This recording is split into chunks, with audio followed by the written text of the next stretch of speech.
Welcome to the SA Podcast. Sit back and enjoy our deep dive into cybersecurity topics and trends. Welcome back to the Deep Dive. Today, we're navigating a really critical environment in the global economy. Banking security. And our sources, they basically challenge the whole traditional image of a bank. It's not about bricks and mortar anymore. No, not at all. It's a digital fortress. Exactly. And the moment it went online, it became what our sources call a high-value target. Instantly. And that shift is so important to understand. The whole threat landscape has just completely morphed. It's not simple bank robbery. Not even close. We're talking about, highly sophisticated actors, nation states, cyber criminals with AI-powered tools. They're hunting for zero-day exploits.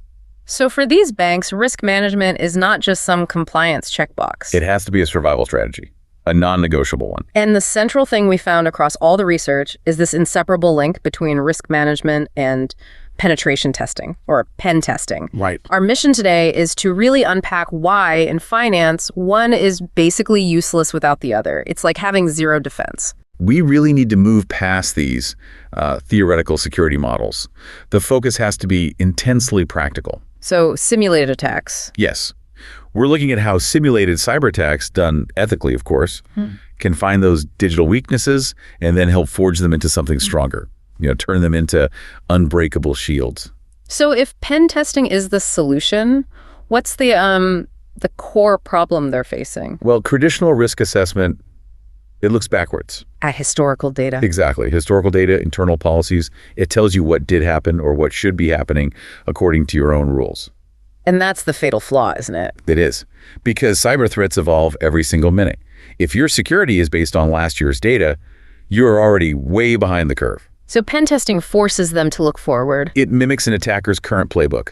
The phishing, the malware, the exploits being used literally right now. Okay, let's unpack this. If traditional risk management is all theory, pen testing is where theory crashes into reality. I mean, what kind of blind spot are we talking about if a bank just sticks to its standard audits? Don't they catch the basics? An audit checks for compliance. Did you fill out the form? Exactly. Did you fill out the paperwork? Did you install the security patch? Pen testing checks for efficacy. Does the patch actually work? Right. Can it be bypassed? Ethical hackers use the latest tools to simulate real attacks. They don't just check if your firewall is on. They try to jump over it. They try to leapfrog it, yeah. Using things like SQL injection, brute forcing APIs, custom phishing campaigns, things designed to find gaps that a standard audit would completely miss. Because they're configuration errors, not compliance failures. That's the key distinction. And we found a perfect and honestly a pretty terrifying example of this. One source broke down a failure at a major Southeast Asian bank. They were totally confident in their encryption. On paper, they were unbreachable. They were foolproof, according to the audit of the core software at least. Right. But the pen testers, they didn't go for the encryption directly. They looked for the path of least resistance. Always. And they found a simple organizational mistake.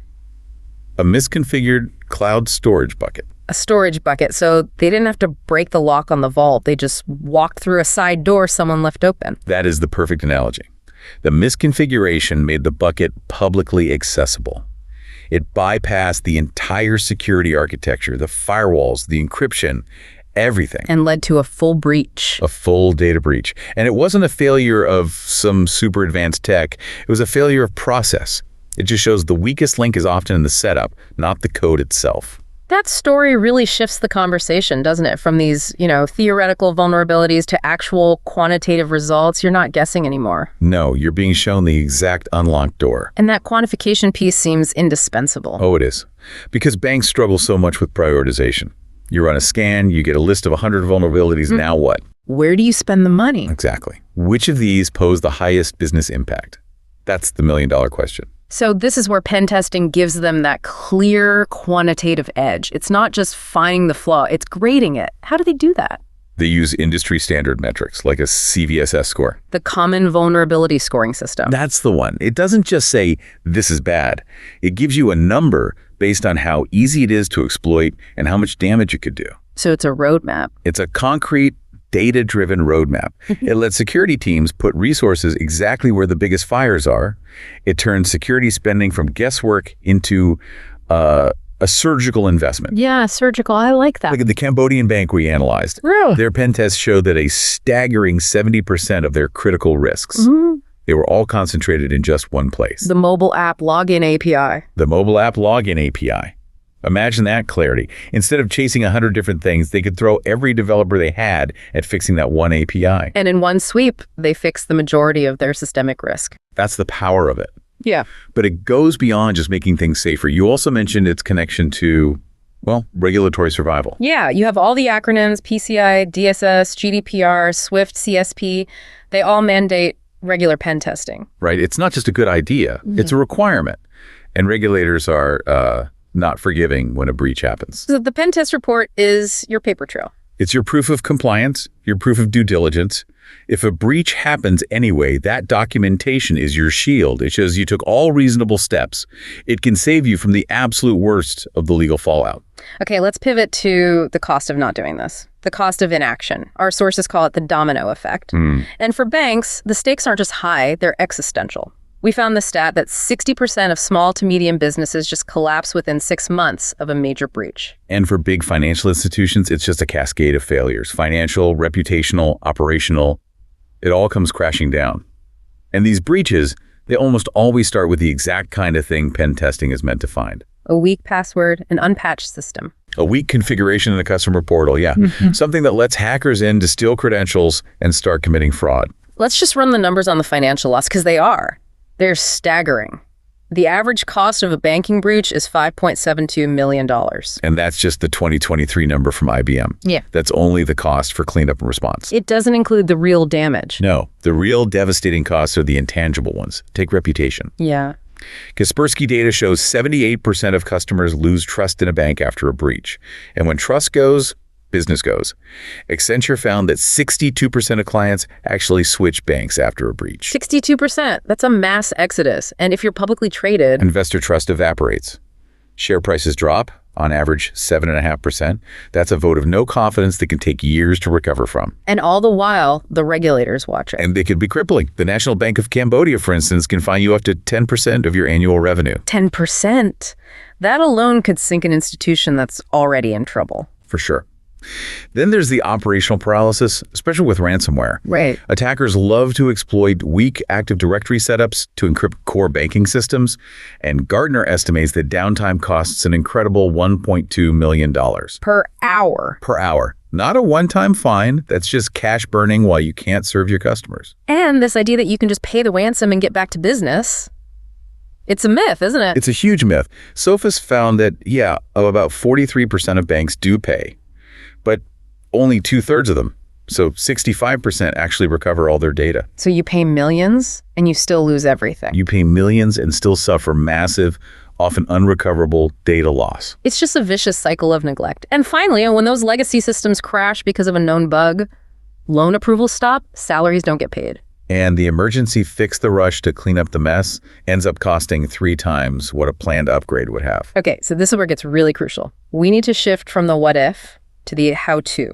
The blueprint. The 5-step pen testing blueprint. It's the proactive strategy. And it all starts with just meticulous planning. Step 1 is scope and planning. You have to define exactly what you're testing. Is it the mobile app, the ATMs, the internal core systems? And you have to choose your weapon, so to speak, the method. Right. Are you doing black box testing, which simulates a total outsider with zero knowledge? Or classic hacker. Yep.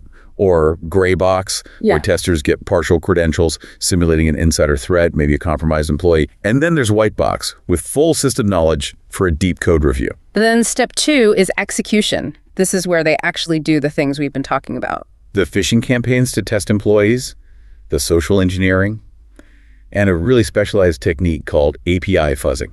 Let's pause on that one. API fuzzing. It sounds pretty aggressive. What does bombarding an API with malformed requests actually do? It's all about finding instability. So if an API is built to expect, say, a 10-digit customer ID, what happens if I send it a 500-character string of junk? It's not prepared for that. Often, no. It fails to sanitize the input.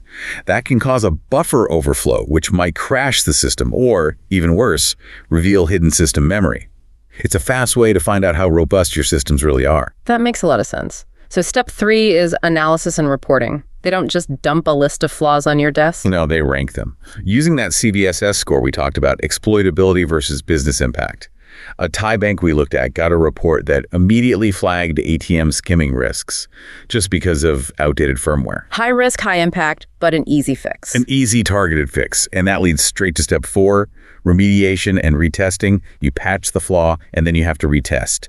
You have to confirm the fix actually worked and didn't accidentally open up a new hole somewhere else. And this retesting part, that's the key. It's everything.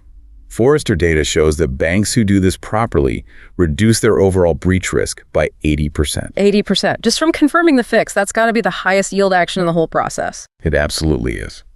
Which brings us to step 5, continuous monitoring. Moving beyond the once-a-year checkup. Threats change daily, so you can't afford to wait 12 months. And we know exactly what happens when that discipline gets neglected. The big failures prove why the blueprint is so necessary. They really do. Let's start with the Bangladesh bank heist, 2016. $81 million just gone, stolen through the SWIFT network. And that failure was specifically pinned on inadequate pen testing of their SWIFT interfaces. Yeah. A critical, high-value system handling huge international transfers. And it just wasn't rigorously tested against known attack methods. Then you've got Capital One in 2019, over 100 million records exposed. And it wasn't some super sophisticated hack. No, it was a simple misconfigured AWS firewall. Just a mistake. A classic case of moving to the cloud without adjusting your testing strategy.